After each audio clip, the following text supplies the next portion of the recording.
Hey, welcome to Wine Talks with Paul Kay, and we are in studio today in beautiful Southern California, about to have a conversation with Liam Darcy out in the UK. Introductions in just a second. Wine Talks, of course, available on iHeartRadio, Pandora, Spotify, wherever you hang out for your podcasting, sponsored by the Original Wine of the Month Club. Have some amazing episodes that we just put up. One with Nia Ruth, a wine influencer from Southern California, actually, but she is making a way into premium wines for her clients.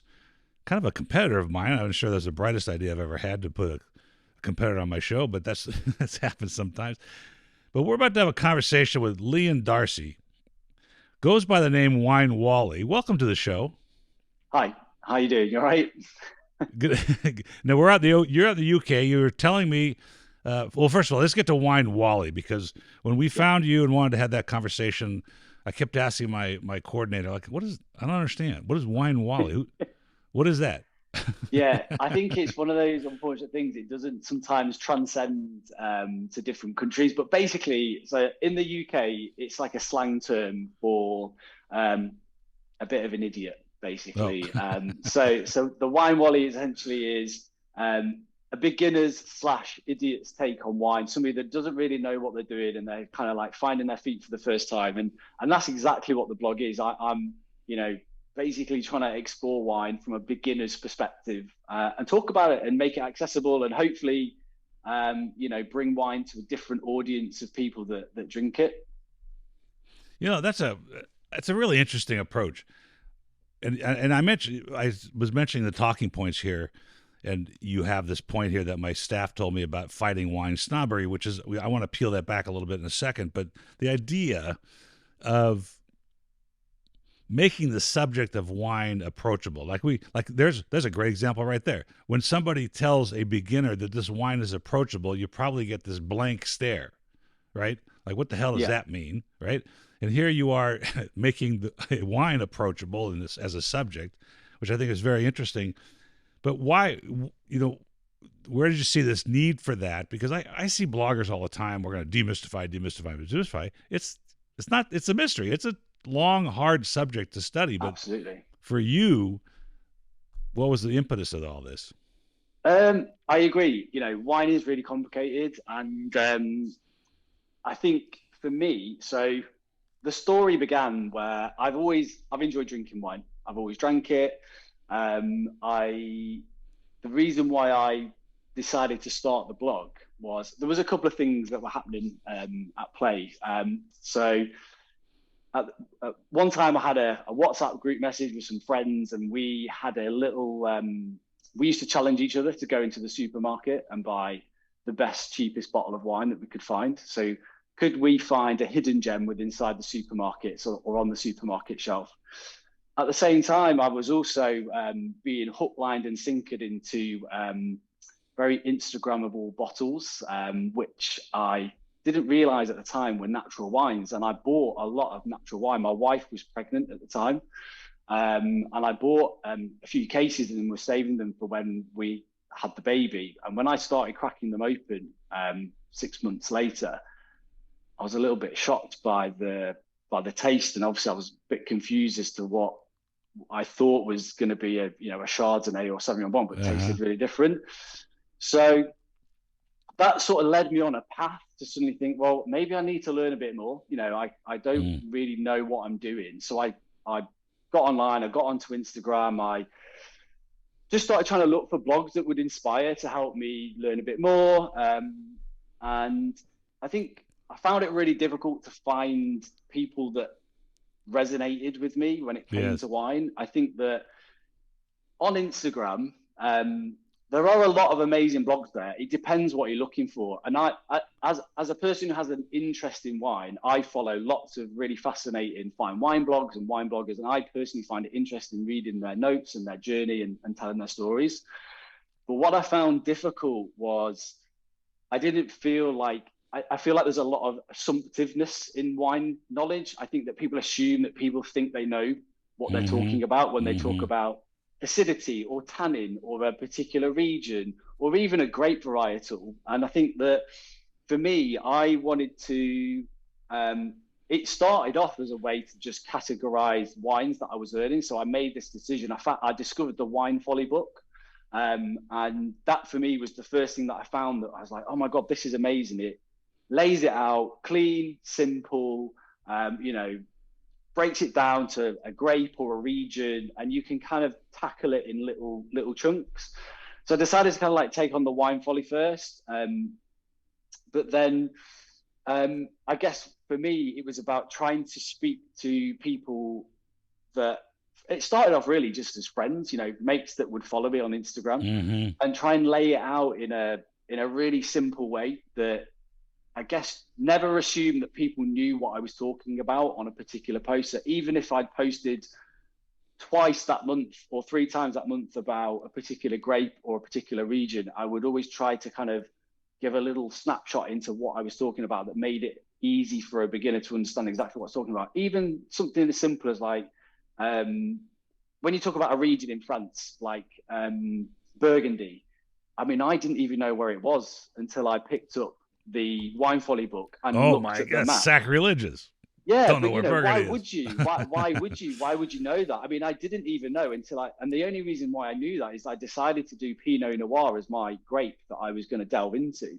Yeah. And as I started reading and delving into it, I was like, oh, okay, so there seems to be a lot of Pinot Noir coming out of Burgundy. And then you have this like moment, you're like, oh, okay, right, hold on a second. Burgundy is like the home of Pinot Yeah, Noir. there seems to be a That's lot of Pinot Noir. yeah, That's and then hilarious. suddenly you're like, and then it opens up multiple cans of worms at one time because then you realize the regions and the hierarchies and the levels. So yeah, so it just kind of came from that about trying to lay Well, it let me. out in a way that people found easy to understand and could go into a supermarket and potentially buy something that Well, I was would tell you a accessible. story. I'll tell you a quick story.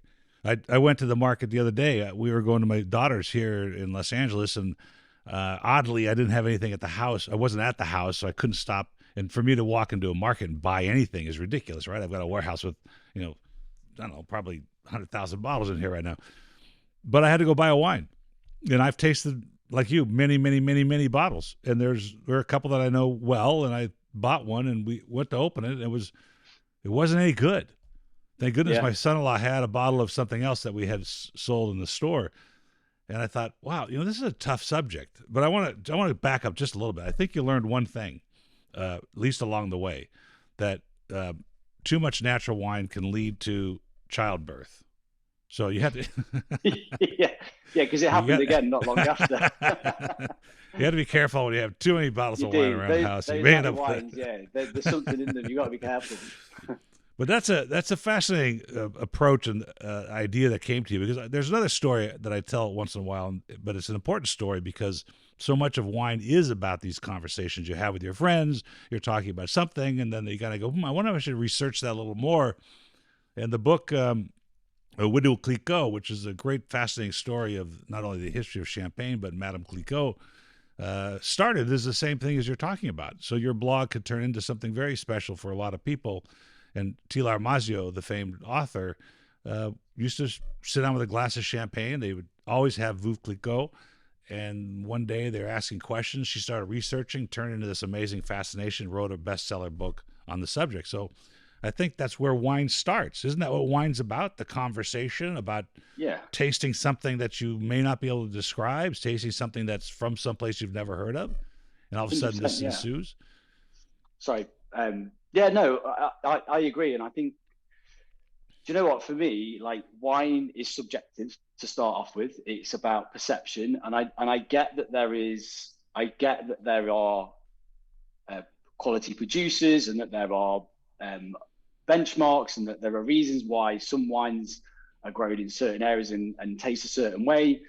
But ultimately, I think you've got to understand that like 90% of the people that drink wine drink it because they buy it in the supermarket. They enjoy it as a social thing to do with their friends.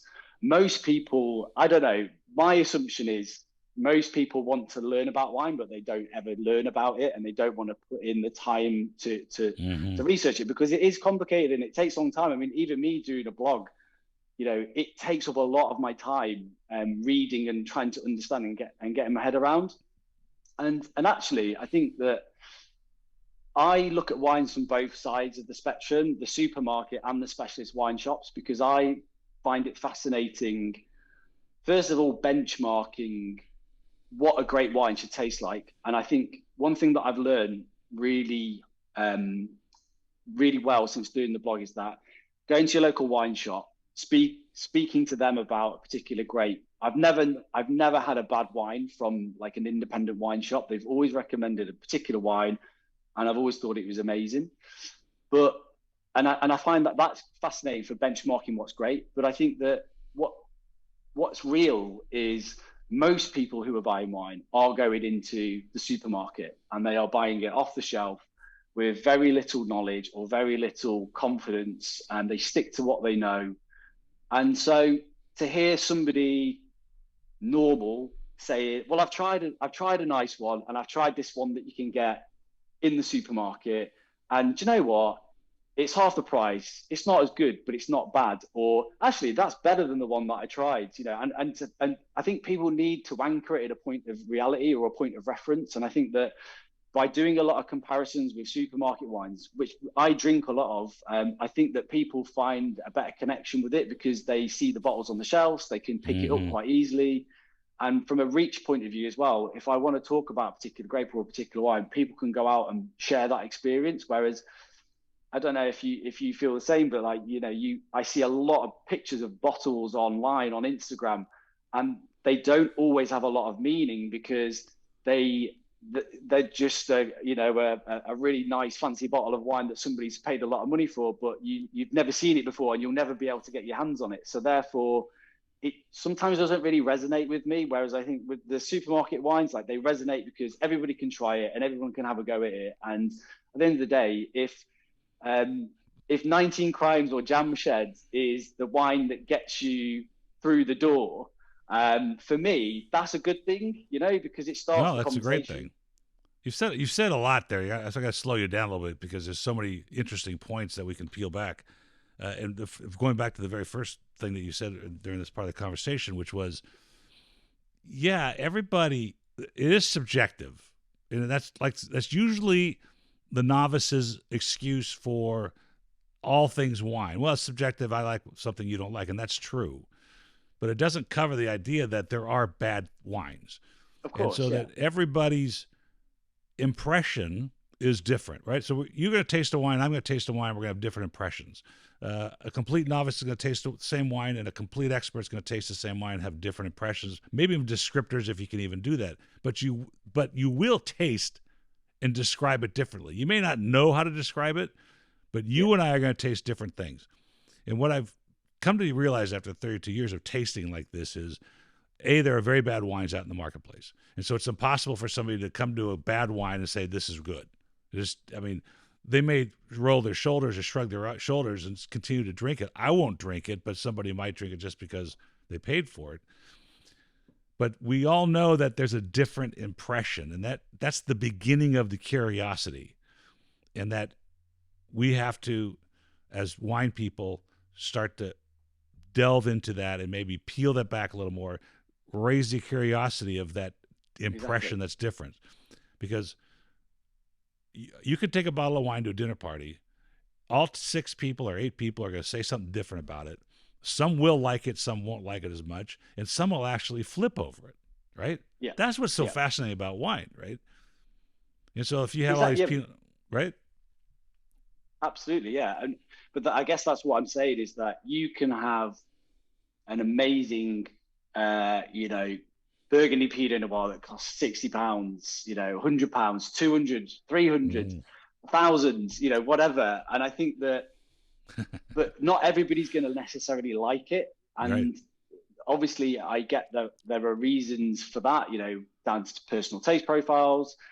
I guess that it's what you see in the bottle and what you see the value in. But I think that ultimately the number one thing that's important is that it's about starting the conversation. And I think that one thing that I have noticed a lot from doing the blog is people are very set on the wines that they drink, and they don't deviate. And also, people have like preconceived ideas on certain wines. Chardonnay is a great example. When I covered Chardonnay, and I think people have a natural reaction. Oh, I hate Chardonnay, because they maybe have a particular, we all know like the I ABC kind hate of Chardonnay. thing. But I feel like my role in doing the blog is to obviously just help open people's eyes and try and help educate them a little bit, but do it in a way that is easy for them to understand, and maybe makes them try something for the first time in a while. I wonder why. Be an interesting study to have those conversations, particularly with your followers.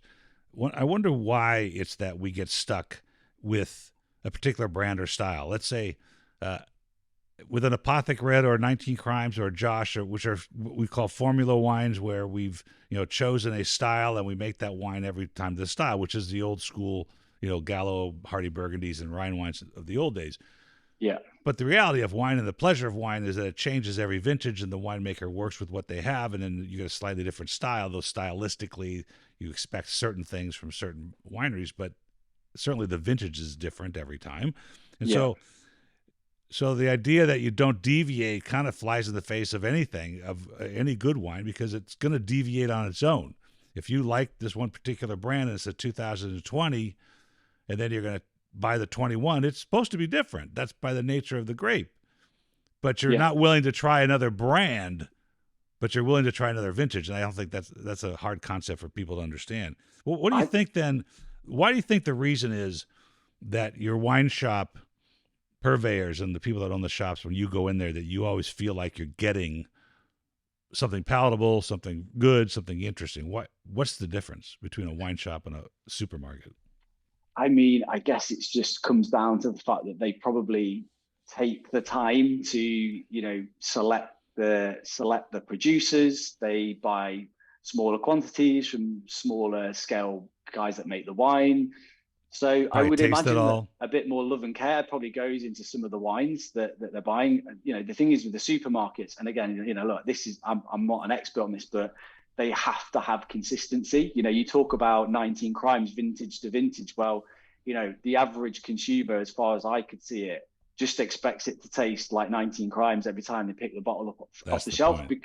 And that's the point, because people want to just have a hit of a particular sense, whether it's a heavy red or a buttery Chardonnay or a really, fresh white wine. They buy the brands because they know it will just deliver that every single time.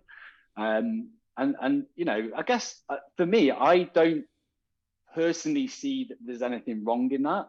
But I think it's good to encourage people to open their horizons and realize that with a little bit of just a little bit of knowledge, you can actually crank the gears up quite Mm-hmm. significantly, Mm-hmm. quite quickly.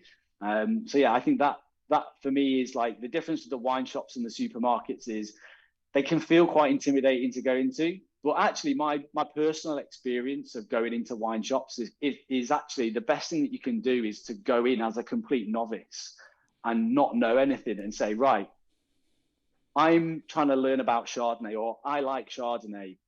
Can you, recommend a Chardonnay wine to me? And they will literally bend over backwards to try and help guide you, give you information, pick a bottle out. And, if you went to your average supermarket, I don't think the person working there would even know where the Chardonnay was in the aisle. So, yeah, I think they have like this stigma attached to them. But actually, most wine shops, if you go in and you hold your hands up and say you don't know what you're doing, they're really happy to help. I think that's a really important point. I think you just nailed it on the head that generally supermarket or market wines are purchased through the wholesaler's catalog, whatever's easiest. I don't want to write too many checks to too many distributors, and so we're going to buy everything in LA. Let's say Southern Wines and Spirits or Young's Market has, because it's just easier. Whereas the wine shop manager or owner has probably tasted what's on there. Plus, Yeah.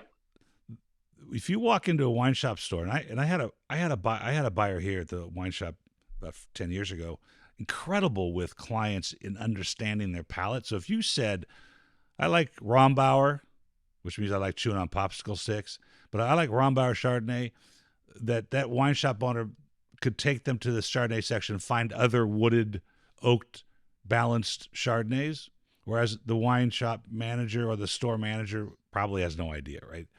They just go, well, here are the Chardonnays, and I'm not sure what they taste like. And I think that's a very important part of, a wine store owners. And I think it's the advice that I give regularly, and I think I'm glad you do too, which is this is probably your best bet if you have the chance to do that, to Yeah, experience. And I think you're in the business of finding people's aha moment, that moment where they did buy something really interesting from um, a market, or they went to the wine shop and asked the proprietor and they found something really fun to do.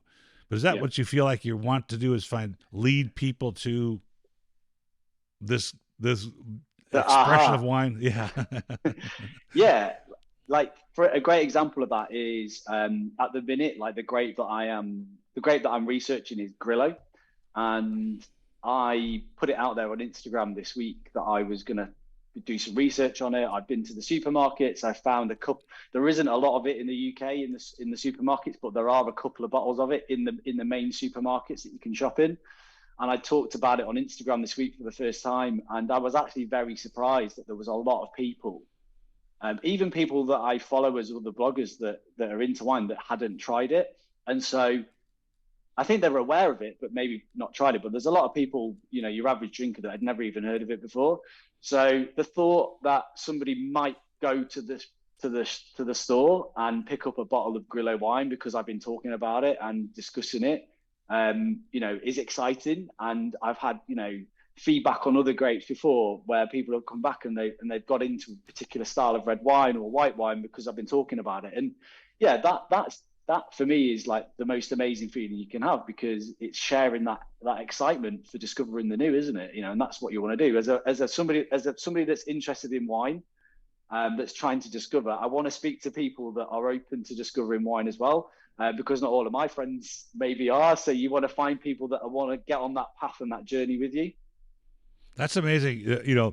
Just for anybody to walk into any store and say, I'd like Grillo, please, is never done. I mean, who would do that? Because Yeah, unless you've been to Sicily or somebody turned you on to them, you wouldn't know what they are. There's a grape out of Armenia, white wine, which is very similar structurally, and it's called Voskahat. I'm Armenian. I can't pronounce it. Voskahat. And I laughed when I featured one because my first line of the newsletter was, "I'm sure you've never walked into a wine shop and asked for a Voskahat. Who would know this?" And yeah, it's exactly. also part of the fascinating part about wine. So is that what you do then? You find a varietal, or do you find a region that you go after?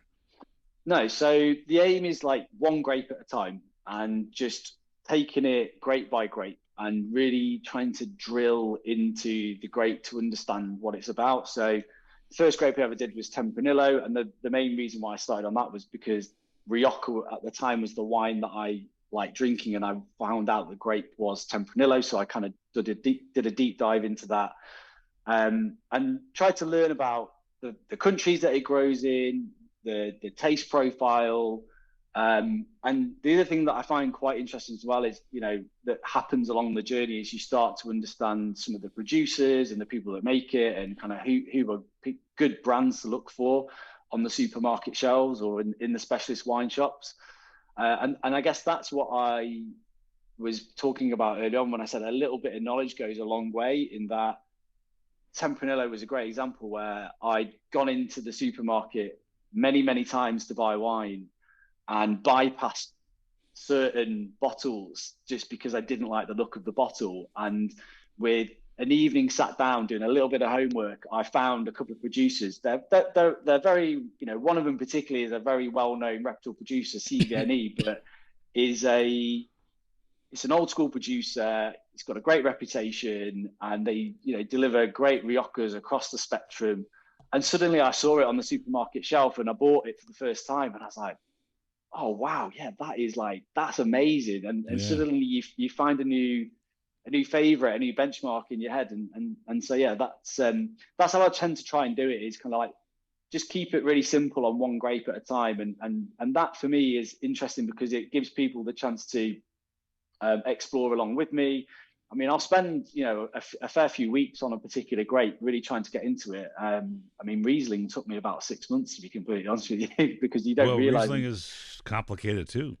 very It's interesting, complicated. interesting approach, and I like it, particularly since so far we've only discussed Tempranillo and Grillo. So these are not mainstream grapes, though Tempranillo is the noble grape of Spain. But you wouldn't, again, most wine consumers, and particularly novices, wouldn't walk into a shop and ask for one unless they heard about it from the wine Wally. And I think that's a fascinating way to go. Um, Well, I think it was that was the reason why I did it though, Paul, because actually a lot of people drink Rioja in the UK, but they don't know that it's Tempranillo. yeah, And that's so true. that for me was like, oh, okay, I need to talk about this because that will blow people's minds knowing what the grape is, and maybe they might spot it some from a different region in Spain, for example. So yeah, so like I get what you're saying. It's not a well-known grape, but the region is really well known in the UK. People know Rioja, Sure. like the back of their hands. So That's so yeah, so interesting because if I sell a wine that's what they do for the American market, and maybe not as much for the UK because the UK is infinitely more. Well, it's just closer to Europe, so the volume of wine you get from Europe is going to be more than we get, and even in America, from the East Coast to the West Coast, yeah, there's dilution of imports. In fact, one of the points I wrote down here was when I go to the market, I did this rant recently at the local market here at the beach, and that is the import section of the store, because of Napa Valley and California being a rather prolific wine district, it's the whole state. The import section is all entry level, and in most entry level white burgundies aren't very good. Most entry level red burgundies aren't very good.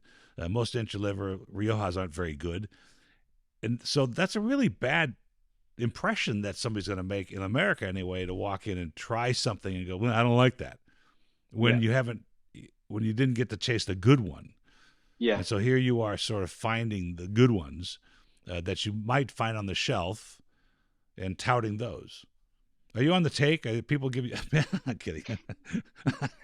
No, do you People, know what? Not at all. Like I really, especially that. Like I you think it's should really be. important to have a neutral perspective because people want to know, want to value your opinion, and so you need to buy the wine yourself, and therefore that gives you the power to be able to assess it Right. because you own it. You've been out, you're a consumer, you've been out there, you bought the wine, and I think that's really important for the blog is that you've gone out there and you've got your hands on it. You've got your cheap wine and you've gone out and you've spent the most you've ever spent on a bottle of wine, and the expectation levels are all over the place on what you're looking to sort of get from those two bottles, and that's what I find fascinating. Whereas if somebody just gave you the bottles, it doesn't have the same feeling. No. Right. Yeah. Did you do you do any research before you buy something off the shelf? And once you do, I mean, it's a rather expensive a hobby to Yeah. taste through what every Tuesday I get here. I get around 75 wines. I get to taste for free. So um, I always thought, wow, it would be expensive to go into a store and try and test all these things. Do you try to peel some of it back before you get there, or you just Um, do so the same thing we do? basically, the process that I go through whenever I start a grape, I will first of all I will sit down and I'll have an evening or two, doing my little research sort of part. So go to the Wine Folly, get online, do some googling, get the Wine Bible out, get the Oxford Companion out, do some sort of due diligence, try and get my head around what's going on, and then over a course of a week or so, I'll go out and buy wine. So the way that I try to do it is I try to buy wines across three different price points. So in the UK, obviously it's in pound sterling, so I'll buy wines that are under £10, wines that are between £10 to £20, and wines that are between £20 and £30. And I kind of set a limit because I feel like, I mean, I've polled this quite a lot with people that follow. There are not a lot of people that spend over £30 in the UK on a bottle of wine. You really need to know why you would do it and why you would spend your money on it. So I feel like £30 is like, if somebody spends between 20 and £30, they're really looking to max their budget. And I think that Mm-hmm. that's a good reflection then to look at the Mm-hmm. wines across that spectrum. And I think that what I do a lot of, and this is what I've done tonight. So I'm drinking Grillo, and so this is a Grillo I got from a specialist wine shop down the road. It cost me about £12 in the UK, so not massively expensive, but probably a little bit more over the budget of what people would normally spend. and I did a bottle battle against a cheaper Grillo that I got from Aldi, and it cost me £6. So this is double the price of the Aldi bottle, essentially. That's great. And what I like to do is basically compare the two side by side, Yeah. because one of the things that I've learned a lot from buying wine is that you can think something tastes amazing on its own, but then try it next to something else and it tastes completely different. So yeah, I think for me, it's important to have the homework, because you need to know why you're going out to buy the specific bottles that you're buying. And then obviously I then use that knowledge to help try and guide other people to go out and buy wine if they want to have a similar experience. That's an interesting approach, particularly a side by side. I think that's really important because it starts to highlight. I've told the story 1,000 times, so I won't tell it again. But I've been with many people at different events, two wines, same grapes, same vineyard, same part of the country, different winemakers, and all of a sudden they taste them side by side and they realize, Mm. there is a big difference, and that's the beginning of this eyebrow raising on, wow, this is interesting stuff, and I wonder why this is like this. Um, does it inspire you then when you're and this is what I find fascinating, and I hope you do too. I'm sure you do. You start peeling back the Wine Folly book, the Wine Bible by was it Karen McLean and Karen. Karen McNeil, and then the Oxford Wine Companion, and you gotta go, wow, what an interesting place, or what an interesting grape, or gee, the history of this is so interesting. Like I just found out that Cabernet was a natural hybrid. I did not know this. All the years that I've been doing this and listening to winemakers and proprietors, I had never, and all of a sudden I read somewhere that Cabernet was a hybrid. I'm like, what? And so, is that fun? Is that just fun for you to do when you're doing it? Yeah, I think, do you know what? If I'm being completely honest, I think I, when I first started, I tried to go too deep for me, for my level. I think that it started off, I really tried to get into like soil types and the specific winemaking techniques, which I do find interesting. But I do find that for me personally, it's too far at this stage in my time of blogging about wine and talking about it, and particularly for people that I speak to, I don't think they're interested in knowing that information. And I the whole idea is that I want to keep it simple. And I think that what I've enjoyed doing is I do pick that information up along the way by speaking to other experienced people that are in wine and who know a lot about it. And it's kind of like a sort of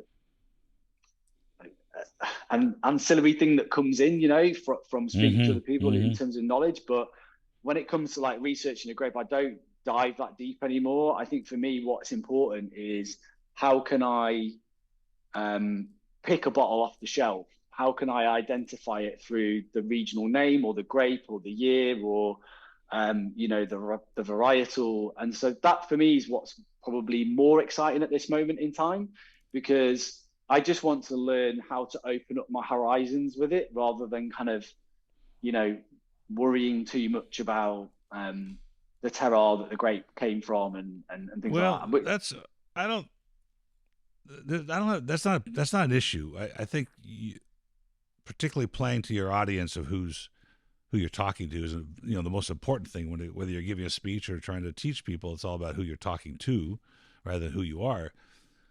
And it's very hard to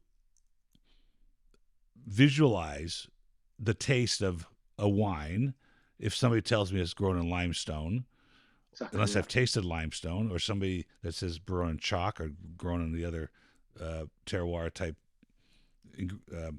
influences.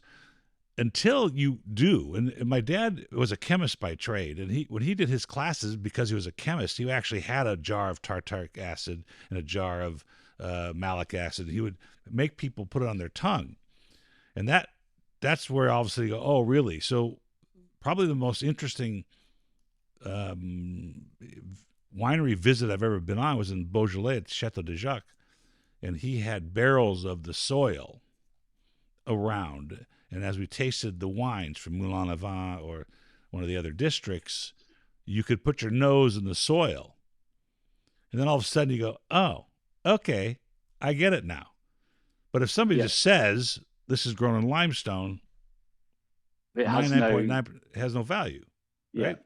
yeah, And so you absolutely. are pulled it back one level for your bloggers, your followers to say, hey, listen, that stuff's important eventually if you want to learn about it, but it's not the criteria that I'm going to talk Yeah, about. We're going to talk about 100%. the profile, the differences, the grape. There's a note here. You wrote, I am not certified at all. Maybe certified crazy because you're checking. No, I'm kidding. So, but you're talking about wine certification, correct? Yeah, so like WSET certificates or some I'm not either. yeah, Okay. However, I don't. It's almost like this was a point being made, and I want to help you with that a little bit. What you're doing is what the certification is, right? That's exactly what you're doing, because they're just certifications. They're just saying I did this, yeah, which said, sure, or I do have tremendous respect for all of it. I have tremendous, just because it's an education path. I have tremendous respect for a master sommelier, or master of wine, because that's just a lot of work, yeah, and the definitely, passing rate's very low. But as far as whether you're certified or not, it's not that important, because you're doing the things it takes to educate people on wine. Otherwise, the certification is just a diploma. It's yeah, just the fact that I read some books and I tasted some wines. That's really all it is. And yeah, so yeah. No, I I get that. right. So I was rejected even to try and get a master of wine.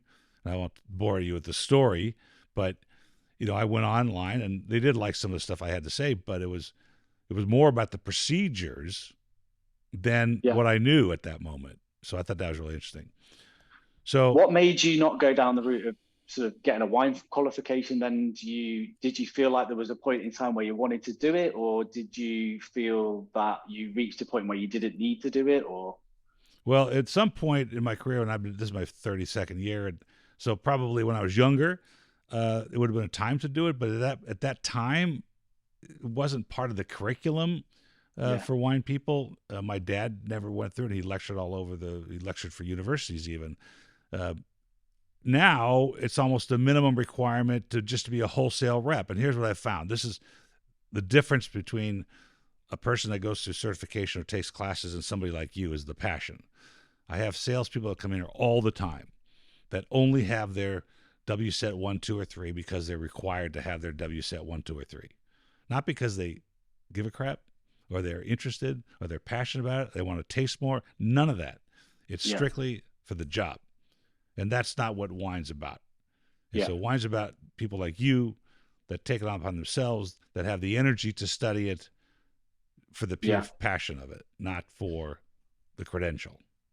I think it's tricky because like I've toyed with the idea many times of doing the WSET certificate myself, because uh, when I thought about doing it, I felt like perhaps it would validate like the tasting notes that I was giving or the experience that I was having, because people, rightly or wrongly, associate if somebody's qualified or has got certain qualifications with a level of experience or knowledge or knowing, because it's benchmarks against lots of the people doing the same thing. But I think that, and again, this may change in the future, but for where I'm at right now, I think that perception for me is just the most important thing. And I think that if I'm perceiving a certain flavor or taste or sensation, and taking the time to go out and research the grape on my own, I think that for me is more real doing it right now. And I think that what it does as well is it makes me speak in a way that I think other people might understand, because I'm not trying to relay it in a Mm-hmm. systematic way that I've been Mm-hmm. taught, if that Mm-hmm. makes sense. So yeah, it's a really difficult one with the W sets, because I think I agree. I think they're great qualifications, and I totally understand why people do them, and I respect anybody that's gone through the qualification. But I feel like it might take away my naivety as well, like of discovery, because I really enjoy picking a grape and going with it and genuinely, sometimes I'll have drank it before in the past because I've drank wine before I started doing the wine Wally, but I might not have had the level of intrigue and sort of interest in the grape to kind of Mm-hmm. unpick it and work out what it's about.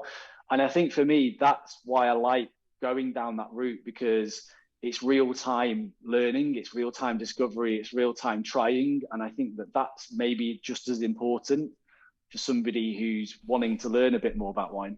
So you're already doing it. And so Yeah. to have the degree, yeah, is it nice to have it after your name if you're looking for potential recognition of something or validation to what you've done? Typically, after all these years, as with here, my vast time doing it is already reflected in how I speak about it and what I do about it, what my passions are about it. And it never ceases to amaze me, frankly. And I think you probably discover this as well. There are people that know a lot more than I do on certain parts of this industry. There are Yeah. a lot of people that don't know nearly as much as I do about certain parts of this industry. You can't know everything, right? No, of course not. And I'll put it another way. I had a manual comedian in here, and I've told this story before on the show quickly. He's a master somm. He got it in 1995 or 96. He was like the 12th North American to ever do it. And he said, look, when I was doing this, you studied Burgundy, Bordeaux, Languedoc, parts of Spain, hardly anything from South America, nothing from the Caucasus. And now those are necessary parts of study. So he Yeah. says, I'm already outdated only Outdated. a Yeah. few years after my degree. So unless I kept up with it, he's saying, I'm Yeah. only as good as what I was when I took the test. So uh, you're already studying, tasting, looking for angles, looking for a path, looking for something to do. So the qualifications, you know, good is better, I think, in my opinion, rather than, like I said, for the academic side of it. There are academics in this industry, which are very important parts of our business. That Absolutely. approach to understand the limestone, to understand the. Well, let's talk about that for a second. Um, when you go to the store, and I had this conversation with James Suckling recently, and I'm going to put him on the show to defend his position. Um, and you see ratings. Does that Yeah. influence you? Never. Why I've, not? I've, because I don't really understand them for a start, and I'll be honest. And I've never ever picked a wine because I've seen 92 points on it or whatever.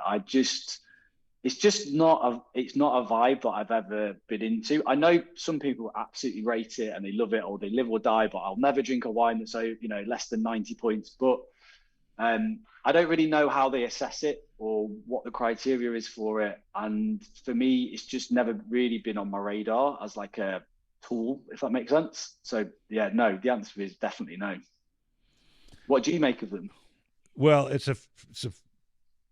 a double edged sword. It almost goes back to the same idea as why people buy 19 Crimes, in that at least it's a benchmark that somebody can try and get people interested in wine, and they decide they only buy 90 plus point wines. But the irony of it is, if anybody submits a wine, which first of all, not every wine is submitted. In fact, most wines are not submitted to anybody. So just last year in America alone, in the TTB, the governing body of alcohol in America, received 110,000 new brand requests. So that's a lot of wine for anybody to try and test. And so Yeah, 90% of those wines will never be submitted anywhere, so they won't even have a rating. But if you did submit and you got a low rating, you're not going to publish it. sure. So, it's only You'd the never people know. that got 90 plus that are going to publish it. And here's my general take: is this: if there's a 95 point Cabernet from Napa Valley on the shelf that has specific character, and there's a 95 point Tempranillo from Rioja, those are different wines, right? Sure. Yeah, yeah. Completely different wines. And so if I'm a point buyer, I can have some reasonable assurance that it's a good example, but I have no assurance that I'm going to like it. What do you make of this analogy then? Because this is something that I find interesting. So the points is definitely in the same category as this, but it's like the expectation versus reality. So the thing that I personally found is the more you spend on wine, the greater the expectation, and the less satisfied a lot of the time you can be from the wine that you try. And actually, and again, this is why I find the blog really interesting, is that I actually would probably say I get more of a kick out of finding a nice tasting cheap bottle of wine than I would do spending a lot on a bottle of wine and going, oh, that really lived up to my expectations. Whereas if you buy like a cheap bottle off the shelf and you get it home, you're like, do you know what? That's actually all right. Um, that for me is actually more exciting because the cheap wine you can recommend, you can buy it week in week out if you want to, and it will deliver. Whereas the more expensive one, you might buy it again, pop it in the cupboard, and save it for a nice day. But I feel like the fun in wine is at the lower end, and I've spoken to other people about it as well, that the more that they get into it, the more that they get bogged down in like the producers, the vintages, the exclusivity of certain wines, the less they do get satisfied from wine still, but they get satisfied less often from opening a bottle because they've been building it up and waiting for it. What's your sort of thoughts on it? I hear that all the time, and I have a handful of high end buyers that buy my Grand Cru Burgundies and my classified growth Bordeaux and things, and they have that same conversation. They'll open, what are they? Somebody just called me the other day. They bought a Barrett and Barrett, which is Bo Barrett and Heidi Barrett's joint venture, and they thought they opened it too young, and so they were disappointed in the price because they opened it too early. Wine's going to be Yeah, good, but why did I buy it now? But you said something important about the cheap wines. I taste tons of really, really good wines that are inexpensive. And I don't mean it good because everybody's going to love it. And so this is what's interesting. When you do a blind tasting, you've probably done it where you just grab a bunch of bottles. Let's say you pick a vintage and pick a district, and like you do at the market, you find different price points. Quite often, people will say, "Oh yeah, the less expensive one or the medium price one won the tasting amongst my friends." Let's say at a dinner party, and that's not a fair analysis either. Maybe they liked it, and that's great, and it won the popular vote. But maybe from the wine geek standpoint, the structure of the wine wasn't that exciting. The complexity of the wine wasn't that exciting. The acid content wasn't that exciting. But it had a general broad market character about it, like Apothic Red and like 19 yeah, Crimes. yeah, So it wins the little tasting, and it's the cheapest wine on the table. But is it the most interesting wine? Probably yeah. not. But I think that is where the two worlds collide, though, isn't it? In That's right. wine, that is the point. Is Right. you've got people that know stuff and know what you should be expecting from a great wine because that's what people judge it on, and it's the whole system's been built on. And then you have person who doesn't know anything about wine trying it for the first time. I just like it because it tastes nice. I like the Exactly. flavors, and I don't think any of them are wrong. I I No, they're I, not I wrong. don't. Nobody's wrong because at the end of the day, it's this is what I meant about it being subjective. One person thinks that the experienced person thinks it tastes bad because they've tasted incredible versions of that wine or they know what producers can produce, but that doesn't necessarily mean the person who doesn't know anything isn't tasting what they think, isn't tasting something great because if they like it, they like it, and I get what you're saying that perhaps if they tried another wine, they might change their perceptions. But I think that is the epitome of those two worlds colliding, isn't it? The the That's right. It's the perfect. the broad market and then like the experience, and this is it. When sometimes you can know maybe knowing too much is dangerous because you're always looking for faults or something within it, and trying to relive the best version of a wine that you've had. I'm not sure, but like I said, I No, think you're both. right. You're right on. In fact, when I taste wines on Tuesdays, and I taste a lot of wines that are very, very inexpensive. My sweet spot.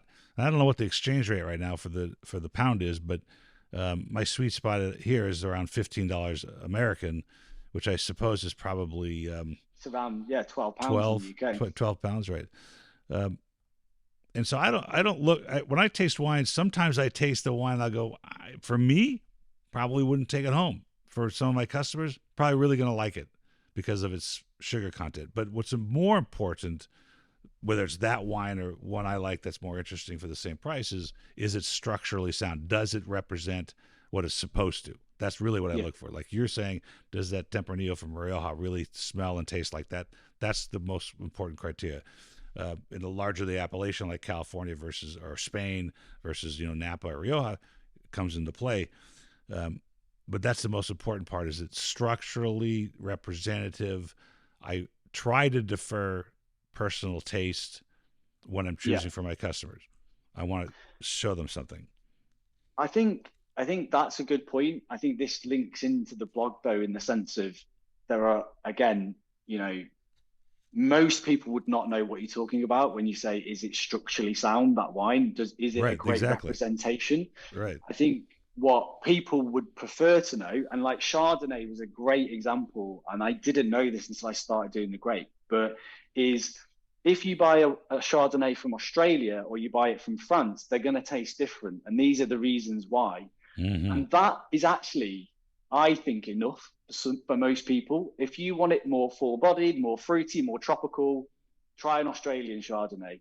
If you want it more zingy, more fresh, more citrusy, go for France. And then obviously, we can get into like the nuances with like the lees aging and the oaking and stuff like that. But I think, it's that top line decision making that people are Mm-hmm. making. If they go, Mm-hmm. oh, I hate Chardonnay because they've drank loads of, this is the one that I had in the UK, is a lot of people's perceptions are Southern Australian Chardonnay from the 90s, early noughties, heavily oaked, really sweet.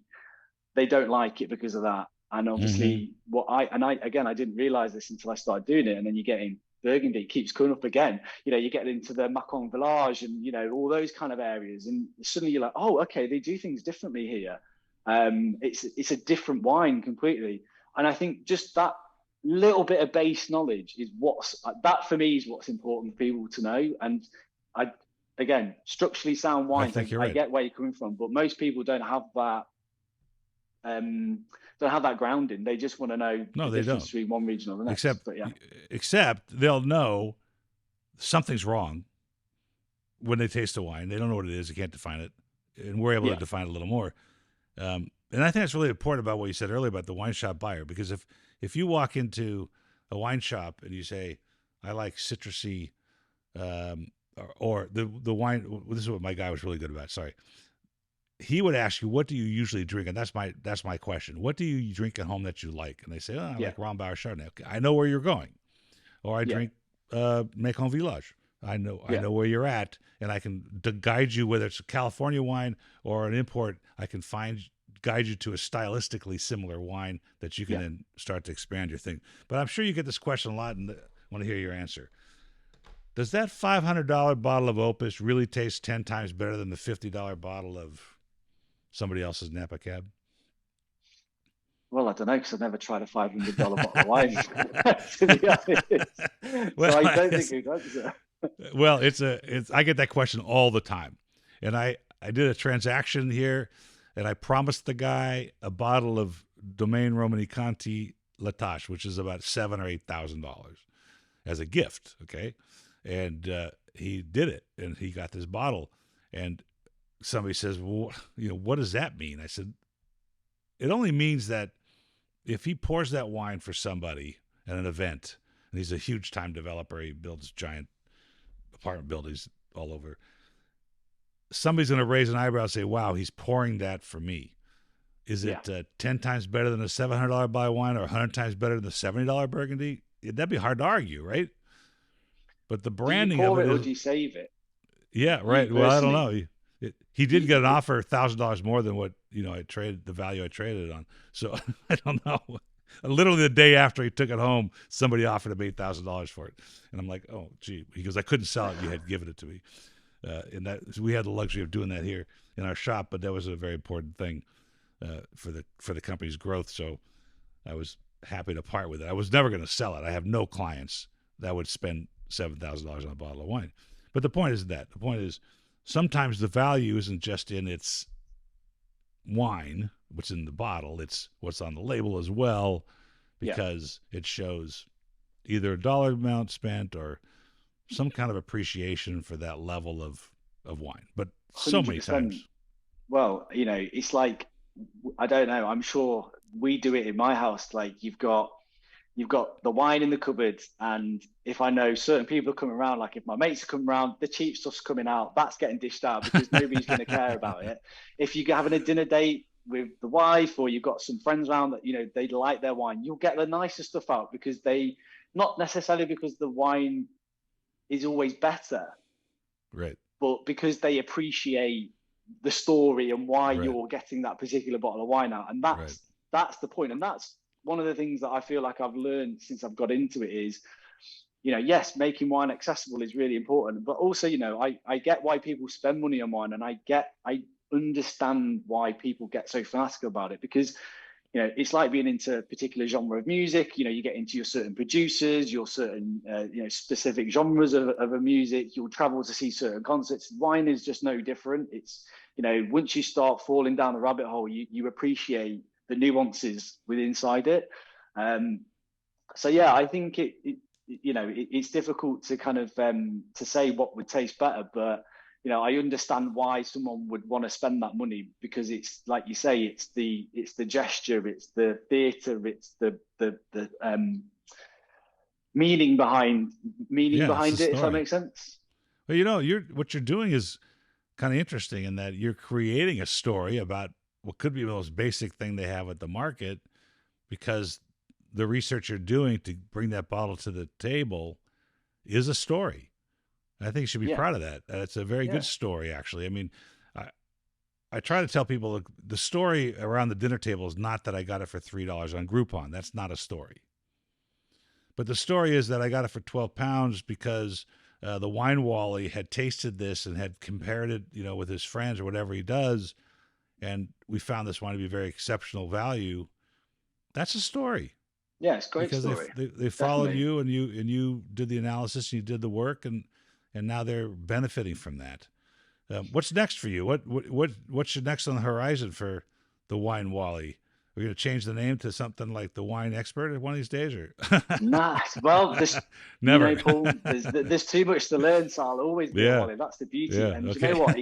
The best thing about having the name the Wine Wally is it gives you the perfect um, sort of facade to go in and not know anything and be Right. taught. Yes. And that's what I like. It gives you confidence to kind of be at the mercy of people to give you the knowledge and to pass it on to you. So yeah, for me, it's just carrying on. I've just recently moved on to a new grape, and this is my hobby. I have a full-time job, I have a family, so it's just trying to find the time to do it around normal life, to be honest. But yeah, it's exciting, and hopefully, people are enjoying it as well. Does your wife appreciate what you're doing, or she's like, "Why do you have so much wine here?" And you're always Well, it was quite funny because I was doing a bottle battle today with these two grillos, and as I was doing the recording, I saw a text come up on my phone, and it was, "Where's my glass? Bring it in now!" And I was like having to stop. So I'm okay. glad she's That's not pregnant now, funny. because I've actually got somebody to share the wine with, because it was taking me a long time to get through grapes when she's been pregnant over the last few years with the two kids. So now I've got my like little partner back. I can share the experience again with her. So yeah, so that's good. Oh, I'm going to ask you a question from this book in a minute. Um, Okay. my wife is my biggest critic, but friendly critic, and so she just doesn't care for the Syrah, the Rhone varietals. So I have this sort of weird fascination of trying to stump her, and Okay. I'd say probably 1 out of 5 that I bring home under some veil of either be a domestic wine from Santa Barbara or something else that she can't doesn't catch me. 4 out of 5 she catches me saying I don't like these kinds of wines, and so serendipitously I have refined her palate at least to feel and understand one or two particular grapes, even though she doesn't know it yet. But at least I can, and Subliminally, some you're yeah, and sometimes, like the other night, I opened an Armenian wine. It's called, I won't ask you to pronounce it. It's called Haktanang, and it's a very cool grape from Armenia. Uh, it creates this amazingly firm, complex wines. But this particular one was corked, and I kind of sensed it when I poured it in the glass, but I let it go, and she put her nose to it. She goes, "Oh my god, this is corked." I'm like, "Really?" I didn't even catch it myself. So yeah. she's learned that. And do you know, this has never happened to me, but it happened the other night with my son-in-law. We opened a bottle of gin and it was corked. Really? Yeah, it was a cork finished bar cap. It was Japanese gin. I poured him. I made him a martini, very London dry style, and he goes, "This smells like mold." I go, "You're right." And I smelled the cork. I smelled the wine, and it was corked. I opened a That's fresh bottle, and it was great. Have you ever heard of distilled spirit being corked? I didn't think it was possible, to be honest, I didn't. but No, it was bad. So this is a book called. Let me just have some fun with you. This is called "Wine is the Best Medicine." A French doctor wrote it in the '70s. It's translated to English, and it's basically human maladies that things like allergies or anemia, bronchitis, and the proper French wine to cure it. Now I can't do this with Italian winemakers or South American because they're all French districts. But since you taste a lot okay. of different stuff, the average correct response is exactly 33% get it right, and I only give you three choices. So yeah, Okay. it's, Right. Okay. okay, This is going to be fun. yeah. So let's say you have well, I'd say menopause, but you're not there yet. So you have nervous depression. Okay, you could have champagne, a Medoc red, or a Cote de Beaune red. For nervous depression, would you have dry champagne, a Medoc red, or a Beaune, a Burgundy? Well, I'd say I'd go for champagne because the bubbles would liven the senses up. Ooh, see, you did something very important there. And we were talking about the WITSET, WSET and Master Somm and Master Court of Sommeliers and the Master of Wine. So much of their test is justifying what your answer is. In other words, if you think that champagne is the right answer because the bubbles, they're more interested in why you came to that conclusion almost than actually getting it right. Okay. But unfortunately, you got it wrong. Oh. So, but you had a reason, which was a good reason. So for nervous depression, they recommend a red Medoc, and because the glycerin combines in the intestine with the phosphates of the fermented grape juice to form glycerol phosphates of natural lime, which has tonic virtues. So that's Of part of the course. wine geekiness that we don't really That care about. I mean, that totally makes sense to me. Yeah, Yeah. 100%. I can see that now. Yeah, yeah. But so then there's a dosage, which is really classic, considering he was a French doctor. He's also he was an MD, but he's also a holistic doctor. He recommends 2 glasses during meals, so that would be 6 glasses a day if you had 3 meals. I was going to say, I thought in my head, I was thinking 2 to 3 bottles a day. Yeah, well, that would be So good for nerve suppression, wouldn't it? yeah, that'd kill it off definitely. Yes. Liam, we're already past an hour when I promised you 45 minutes. It's been such a fascinating and fun conversation. I hope we can do it again. Yeah, I appreciate your time. Thanks for having me. It's been great. Really interesting. We'll put this up and have people respond. I have a series like this where we're talking to the people that we want to attract to the industry and taste wines and try new things. And I have, of course, the conversations with winemakers about the soil and the terroir. So it's fascinating to have you on, talk about the things that we see at the market, things that we think at the store, and how to go about finding things that might be a little better than the bottle next door. And I think that's a Absolutely. great service that you're providing. Awesome. Thank you. I really appreciate you taking the time to speak to me. And yeah, catch you soon. Cheers. We'll come see you one day. How far from London are you? An hour? An hour by car, by Yeah. train? By train. Yeah, by train. So I was going to tell you, that's what I didn't tell you at the beginning. My grandfather was an MBE. He worked for the English Army in Cairo and and my grandmother's head of the cantina in Cairo for the English Army. So he was awarded an MBE, and we just found his medal.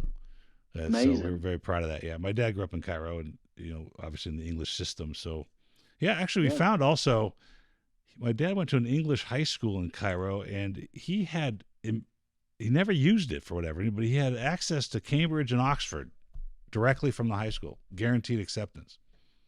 But he didn't do it. He Isn't didn't that do it. crazy? No, he came to America, and That was once you it. come across the pond, You don't come back. Such a No, but pleasure. he's Thank got you so much. awesome. Cheers, mate. Thank you. Cheers. Take care.